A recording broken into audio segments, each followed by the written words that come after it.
நீதிமொழிகள் 21வது அதிகாரம் 3வது வசனம், பலியிடுவதை பார்க்கலும் நீதியும் நியாயமும் செய்வதே கர்த்தருக்கு பிரியம். கர்த்தர் கொடுத்த நல்ல வார்த்தைகளுக்காய் கர்த்தருக்கு நன்றி செலுத்துவோமாக. எங்களை நேசிக்கிற நல்ல இயேசுவே, இந்த நாளிலும் நீர் கொடுத்த எல்லா ஆசீர்வாதங்களுக்காக மக்கள் நாங்கள் நன்றி செலுத்துகிறோம் அப்பா. அறிந்து அறியாமலும் செய்த எந்த ஒரு பாவமாந்தாலும் இன்னும் ஒரு விசை உண்டு ரத்தத்தினால கழுவி பரிசுத்தப்படுத்துங்க. காலைதோறும் உடைய கிருபைகள் புதியவைகளாக இருக்கிறதே, புதிய கிருபையினாலும் நன்மையினாலும் ஒவ்வொரு குடும்பத்தையும் ஆசீர்வதிங்க. கிறிஸ்துக்குள் பிரியமானவர்களே, கர்த்தருக்கு பலி செலுத்ததை பார்க்கிலும் நீதியும் நியாயமும் செய்வதே கர்த்தருக்கு பிரியமாக இருக்கிறதாம்.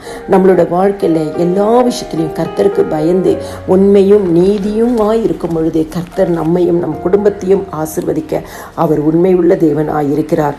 1 சாமுவேல் 16வது அதிகாரம் 7வது வசனத்தில் மனுஷன் முகத்தை பார்க்கிறான், கர்த்தரோ இருதயத்தை பார்க்கிற தேவனாய் இருக்கிறார். சாமுவேல் சவுலை நோக்கி அமலேயர்கள் அவர்களை அழித்து போடும்படியாய் சொல்கிறார். ஆனால் சவுலோ அதற்கு கீழ்ப்படியவில்லை. அப்பொழுது 1 சாமுவேல் 16வது அதிகாரத்தில் 11வது வசனத்தில் ஆண்டவர் சொல்கிறார், நான் சவுலை ராஜாவாக்கினது எனக்கு மனஸ்தபமாயிருக்கிறது. அவன் என்னை விட்டு திரும்பி என் வார்த்தைகளை நிறைவேற்றாமல் போனான் என்றார்.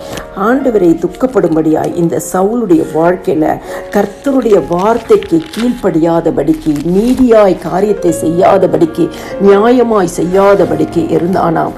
அப்பொழுது சவுல் சாமுவேல்கிட்ட பேசுகிறார். அதற்கு சாமுவேல் சொல்கிறார், கர்த்தருடைய சத்தத்திற்கு கீழ்ப்படுகிறதை பார்க்கிலும் சர்வாங்க தகனங்களும் பலிகளும் கர்த்தருக்கு பிரியமாய் இருக்குமோ? பலிகளை பார்க்கிலும் கீழ்ப்படிதலும் ஆட்டுக்கடாக்களை நினைத்தை பார்க்கலும் செவி கொடுத்தலுமே உத்தமம்.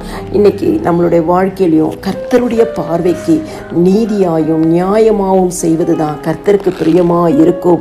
கர்த்தருடைய சத்தத்திற்கு கீழ்ப்படுகிறது தான் கர்த்தருக்கு பிரியமாய் இருக்கும். கர்த்தருடைய வார்த்தைக்கு கீழ்ப்படிவது தான் உத்தமமாய் இருக்கும். கிறிஸ்துவுக்குள் பிரியமானவர்களே, அப்படி நம்ம வாழும் பொழுது, கர்த்தருக்கு பிரியமாய் வாழும் பொழுது, கர்த்தர் நமக்குண்டான எல்லாவற்றிலும் ஆசீர்வாதத்தை தருவார். நிறைவாய் சம்பூர்ணமான ஆசீர்வாதத்தையும் கனத்தையும் மேன்மையும் உயர்வையும் தருவார். இந்த சவுல் எல்லாவற்றையும் மீறினபடியினாலே, கர்த்தருடைய வார்த்தையை புறக்கணித்தபடியினாலே அவர் உம்மை ராஜாவாய் இராதபடிக்கு புறக்கணித்து தள்ளினார் என்று சொல்லி சாமுவேல் சொல்லுகிறாராம். எந்த ஒரு ஆசீர்வாதத்தை கொடுத்து அந்த ஆசீர்வாதத்துல சவுல் ராஜா இருந்தாரோ, கர்த்தருக்கு கீழ்ப்படியாத நிமித்தமாய், கர்த்தருடைய சத்தத்துக்கு கீழ்ப்படியாத நிமித்தமாய், நீதியும் நியாயமும் செய்யாமல் கர்த்தருக்கு பிரியமாய் இராத நிமித்தமாய் அந்த ஆசீர்வாதத்தை இழந்து விட்டான். இந்த இரவு நேரத்தில் வசனத்தை கேட்கிற நம்ம ஒவ்வொருவரும் தேவனுக்கு முன்பாக நம்மை தாழ்த்துவோம், நீதியும் நியாயம் செய்து வாழுவோம்.